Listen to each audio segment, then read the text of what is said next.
Assalamualaikum.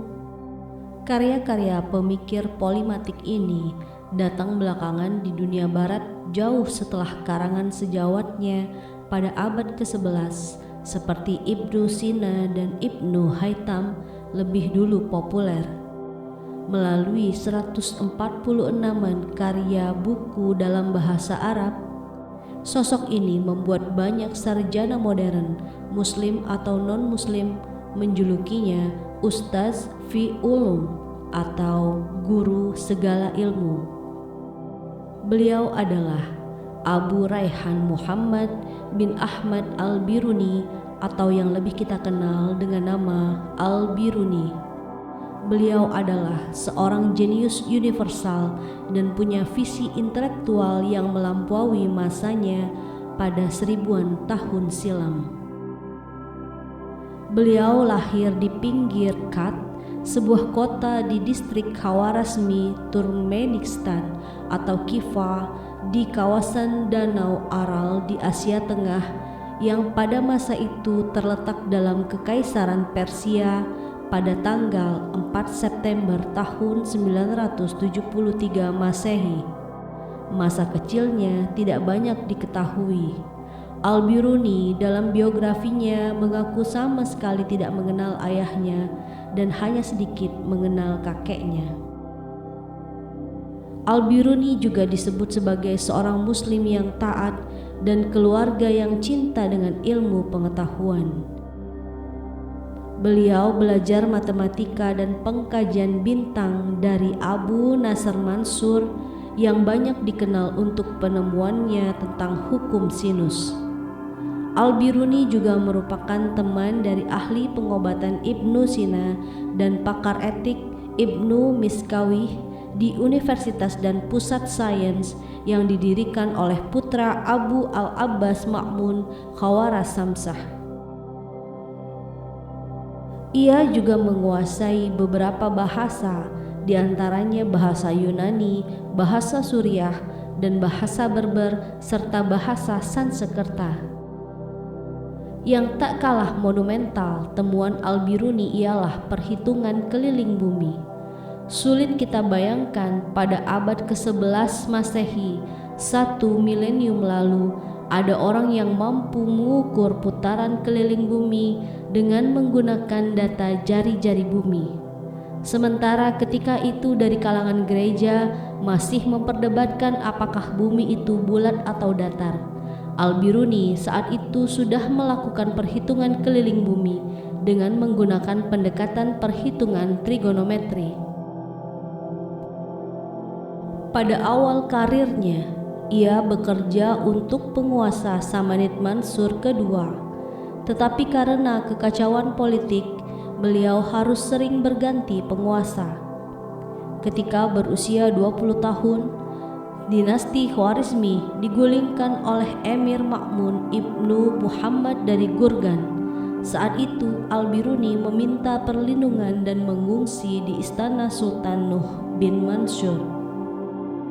Di paruh kedua hidupnya, yaitu antara tahun 1017 hingga 1030 Masehi, Al-Biruni juga mengembara ke India karena ketertarikannya pada budaya India bersama Mahmud dari Ghazni, seorang muslim penakluk benua India, dan di sanalah ia mempelajari bahasa, falsafah dan agama mereka serta menulis buku mengenainya dan dibawa ke Ghaznah, tempat ia tinggal hingga akhir kematiannya. Selama di India, Al-Biruni mampu mengumpulkan banyak pengetahuan tentang budaya India, terutama ilmu eksakta yang ditulis dalam bahasa Sanskerta. Studinya di India menghasilkan mahakaryanya yang berjudul Tariq al-Hindi. Lewat buku ini, Al-Biruni dianggap layak disebut sebagai ahli Indologi pertama dalam arti kata modern. Sebagai astronom, matematikawan, fisikawan, ahli geografi, sejarawan, linguis, etnologis, ahli farmasi, penyair, novelis dan filsuf, Al-Biruni punya kontribusi unik bagi sains. Ketika berusia 17 tahun, beliau meneliti garis lintang kota kelahirannya Khawarizmi dengan menggunakan altitude maksima matahari. Al-Biruni menemukan 7 metode berbeda untuk menemukan arah utara dan selatan. Ia juga menggunakan perhitungan matematika untuk menentukan waktu pergantian musim secara tepat. Beliau juga menulis tentang gerhana, pergerakan matahari, dan menemukan instrumen untuk membantu studi astronomi. Para astronom bawahan Khalifah Al-Ma'mun 1,5 abad sebelumnya masih mengekor ilmuwan Yunani dan menghitung keliling bumi sebesar 24.000 mil, kurang akurat 4% dari perhitungan modern. Al-Biruni mengukur keliling bumi dengan cara sederhana dan hasilnya hanya meleset kurang dari 1% dari perhitungan modern. Beliau menyimpulkan bahwa keliling bumi adalah 25.000 mil dan perhitungan modern mencapai 24.901 mil. Mulanya Al-Biruni mencari bukit di tepi laut. Lalu dengan astrolab, ia mengukur sudut ketinggian bukit dari 2 titik permukaan air laut yang berbeda. Setelahnya, ia menuju puncak bukit. Dengan astrolab, ia mengukur sudut ketinggian garis pandang di bawah horizon yang tampak dari puncak bukit. Beliau menyadari bahwa titik puncak bukit dan ufuk bisa dibayangkan terhubung dengan titik tengah bumi, sehingga membentuk segitiga siku raksasa. Maka berlakulah hukum sinus.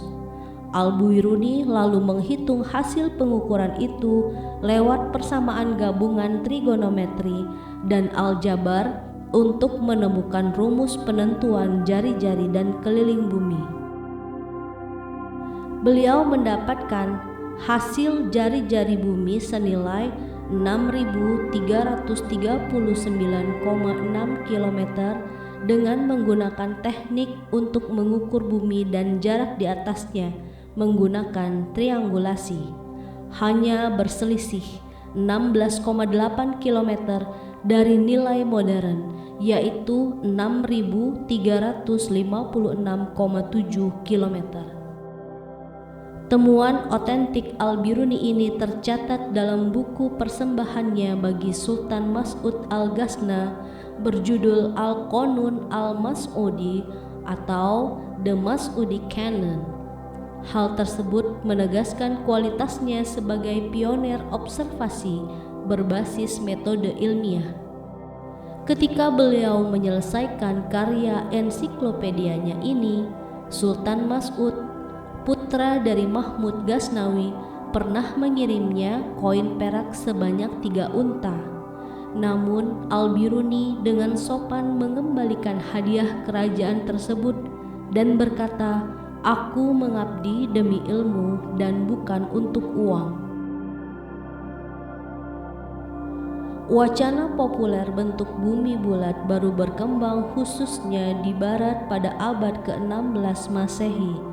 Seorang astronom, Nicolaus Copernicus, dengan teori heliosentrisnya, kemudian diikuti oleh Galileo Galilei pada tahun 1616 setelah melakukan berbagai penelitian dan mengungkapkan bumi itu bulat. Pada tahun 1492, Christopher Columbus memperkuat kesimpulan bahwa bumi itu bulat berdasarkan penemuan benua Amerika.